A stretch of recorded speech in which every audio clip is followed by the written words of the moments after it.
In 1908, the Young Turks Revolution freed all political prisoners in the Ottoman Empire, and Abdul-Baha, the eldest son of Baha'u'llah, the founder of the Baha'i faith, his successor and interpreter of his writings, was also freed from imprisonment.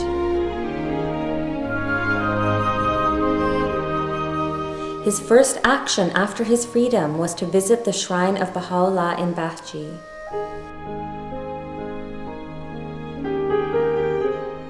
In 1910, with the freedom to leave the country, he embarked on a 3-year journey to Egypt, Europe, and North America, spreading the Baha'i message.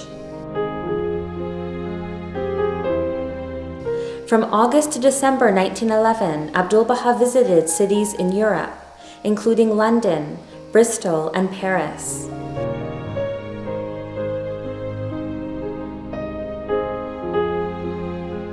The purpose of these trips was to support the Baha'i communities in the West and to further spread his father's teachings.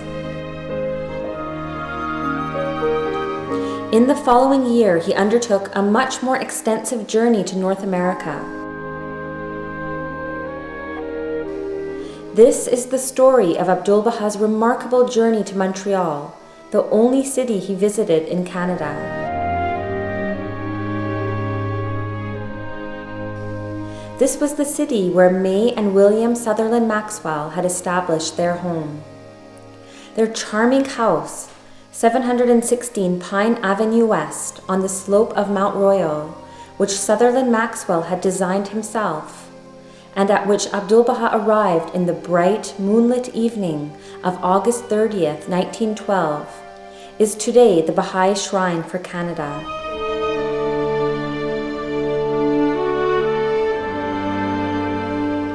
The devoted and selfless services of May Maxwell in Paris and the Canadian soil acted as a strong magnet to draw Abdul-Baha to Montreal, and until his departure on September 9, 1912, he amazed and captivated the Canadian public and press alike. Abdul-Baha caught a train in Boston at 9 a.m. on Friday, August 30th, for Montreal, arriving there at midnight.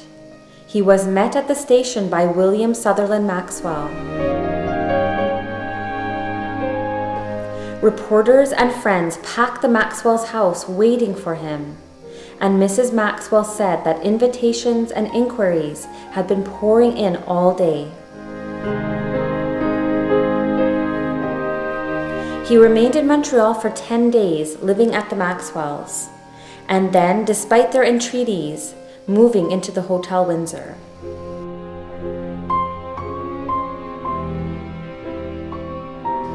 The friends and inquirers flocked around him throughout his stay. He spoke at meeting after meeting at the Maxwell home, and among other places at the Unitarian Church, at the St. James Methodist Church, and at the Socialist Club. On Saturday, August 31st, as he rode through the town, Abdul-Baha passed the cathedral. After going in to look at it, he told the friends, "Behold what 11 disciples have done, how they effaced themselves. I exhort you to walk in their footsteps. When a person is severed, he is capable of revolutionizing the whole world."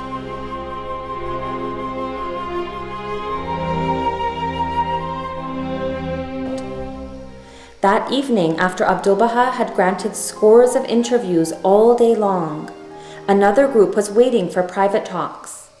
Because he was so tired, the friend suggested that the remaining people should leave and return the next day. He answered, "No, this is the time to work. We must not think of exhaustion or anything else. Let everyone come to me."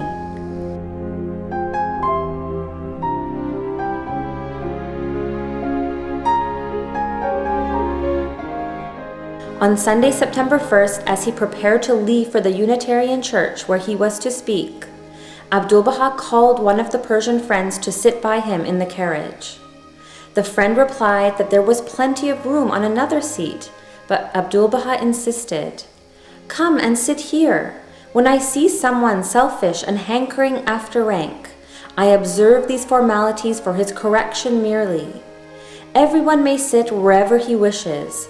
These things are entirely unimportant.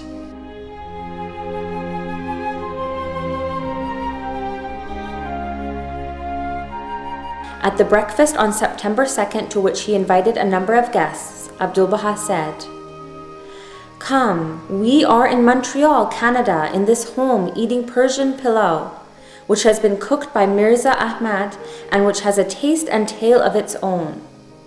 To be grateful for the blessings of God in time of want and trouble is important. In the abundance of blessings, everyone can be grateful. It is said that Sultan Mahmud cut a watermelon and gave a portion of it to Lias. Lias ate it and cheerfully and expressed gratitude.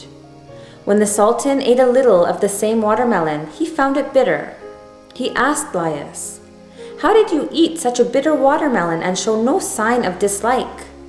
He answered, 'I had eaten many sweet and palatable things from the hands of the Sultan, and I thought it very unworthy of me to express dislike on eating a little bitter thing today.' He concluded, 'Man who is immersed in the blessings of God should not be grieved if he sees a little trouble. He should not forget the manifold divine bounties that are always pouring on him.'"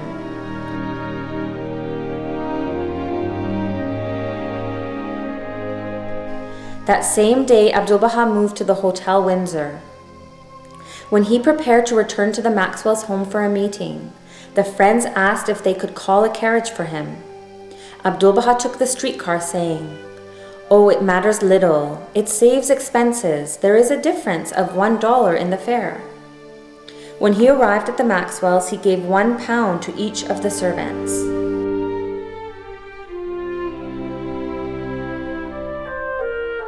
As the translations of the newspaper articles concerning his address at the Socialist Club were read to him on September 4th, Abdul-Baha said, "This is all through the confirmations of the Blessed Beauty.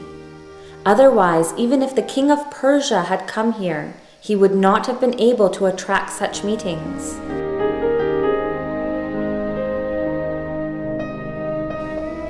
Mahmud recalled, "In the afternoon he came down for a ride in the automobile.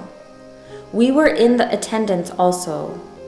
The automobile stopped at the foot of a mountain beyond the city limits. An elevator took us up. The mountainside was perpendicular like a wall. The beloved said, 'This hoist is like a balloon which flies in the air.' One felt nervous to look below. When we reached the top, the beloved walked to and fro. It was a magnificent sight. The whole of the city lay stretched before us. It seemed as if a beautifully painted picture were spread before the view."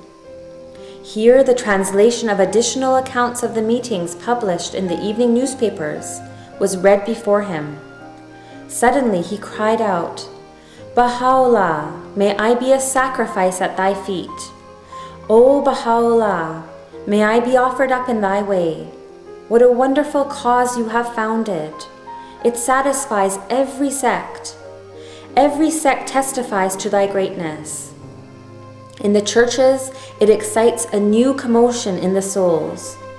It imparts spirituality to the spiritualists, makes Unitarians informed of the reality of unity, makes the socialists contented and grateful, and inspires joy and happiness in the breasts of the peace lovers. There is no sect or denomination which has any cause for sighing. One and all bow spontaneously before your majesty. It is a miracle. It is the greatest force of the world of existence.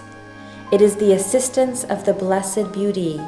This is the greatest miracle."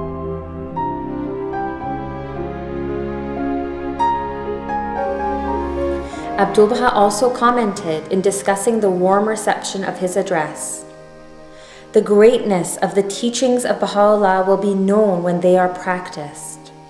Not one out of 100 has as yet come into force.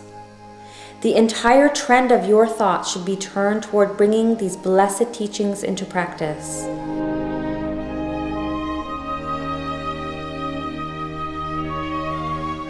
On September 5th, the bishop in Montreal visited Abdul-Baha to express his pleasure at the meetings being held and his gratitude for the address concerning the purpose of the manifestation of Christ and the other holy manifestations. Abdul-Baha said, "Tonight I shall speak in the Methodist Church. You may come if you wish." On the evening of September 6, Mrs. Maxwell reminisced with Abdul-Baha. "At the time when I was visiting Akka, I despaired of the blessing of ever-possessing children. Praise be to God. My desire and your prayer at the holy tomb of Baha'u'llah were accepted, and I was blessed with a dear baby, Abdu'l-Bahá Ruhiya Khanum."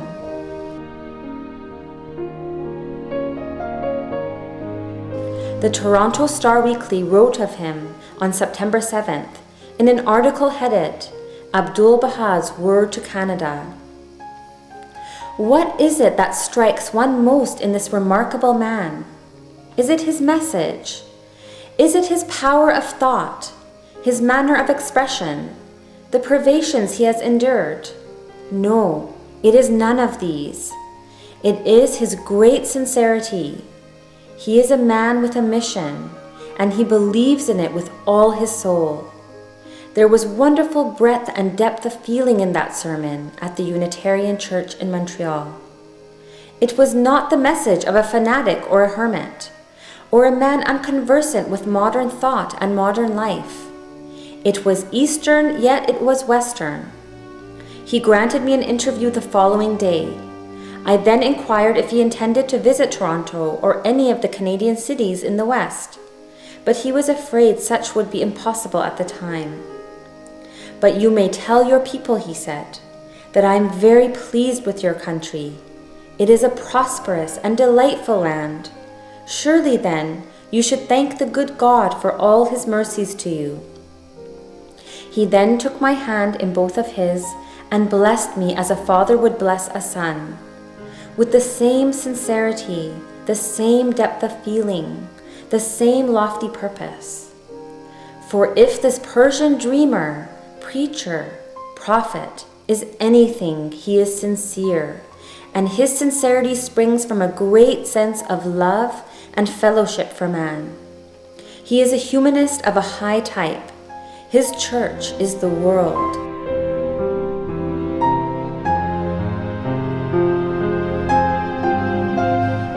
"I cannot succeed," were his parting words, "without your help and the help of everyone who believes in the cause of universal peace and good fellowship among men."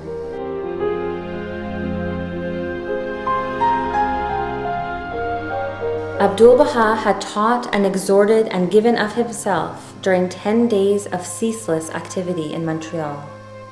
On September 8th, his last full day with the friends, he said, "I have sown the seed. Now water it. You must educate the souls in divine morals, make them spiritual, and lead them to the oneness of humanity and to universal peace."